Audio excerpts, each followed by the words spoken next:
Hello guys, मी आहे शलाका आणि finally आज मला मार्लेश्वर टेम्पलला जायचा योग आला आहे. इतकी वर्ष रत्नागिरीत राहूनसुद्धा दरवर्षी पावसाळ्यात ठरवायचं, पण हा योग काही येतच नव्हता. माझी आजी नेहमी म्हणायची, शलाका काही गोष्टींना योग यावा लागतो आणि आज ते खरं वाटतंय. सकाळ सकाळ गाडीतून येताना हा सुंदर नजारा खरंच मनाला शांत करतो. आणि बघा ना, आपला गणपती किती क्यूट दिसतोय. आणि हो, जाताना निवडी वडापाव खायला विसरू नका हां.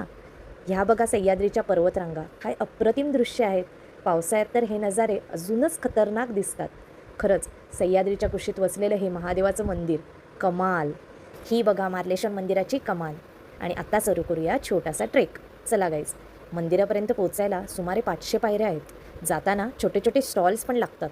आणि मला माहीत नाही का, पण महादेवाशी माझं एक वेगळंच नातं आहे. ते केदारनाथ टेम्पलपासूनच सुरू झालं आहे. मंदिरात प्रवेश करताच एकदम पॉझिटिव्ह वाईब्स येतात. मन खूप प्रसन्न होतं. हे मंदिर एका छोट्याशा गुहेत आहे आणि असं म्हणतात की इथे नागाचं वास आहे. नमस्कार करताना एक वेगळीच अनुभूती आली, एक वेगळीच डिवाईन एनर्जी जाणवली.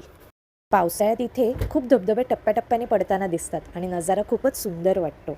आता उन्हाळ्यात थोडं शांत दिसते, पण तरीही वाईब नेक्स्ट लेवल आहे. आणि बघा हे माकड कॅमेऱ्यासमोर कसे पोज देत आहेत. चला आता निघायची वेळ झाली. जाताना एक स्टॉल दिसला आणि लगेच लहानपणीच्या आठवणी जाग्या झाल्या. तुम्ही पण वाटाणे चिंच खायचात का? मी तर शाळेतल्या सुट्टीत 1-1 रुपये देऊन खूप खाल्लं आहे. आणि अशा प्रकारे महादेवाचं सुंदर दर्शन घेऊन माझी मार्लेश्वर ट्रिप सक्सेसफुल झाली.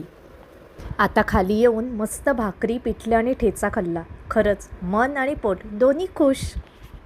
आणि हो गाईज, येताना ही गाडी मीच चालवली. खरंच सांगते, 4 व्हीलर चालवण्यात एक वेगळीच मजा असते. आणि मला असं वाटतं प्रत्येक मुलीने गाडी चालवायला शिकायलाच हवं, कारण त्या फिलिंगमध्ये एक वेगळाच इंडिपेंडन्स आणि कॉन्फिडन्स असतो.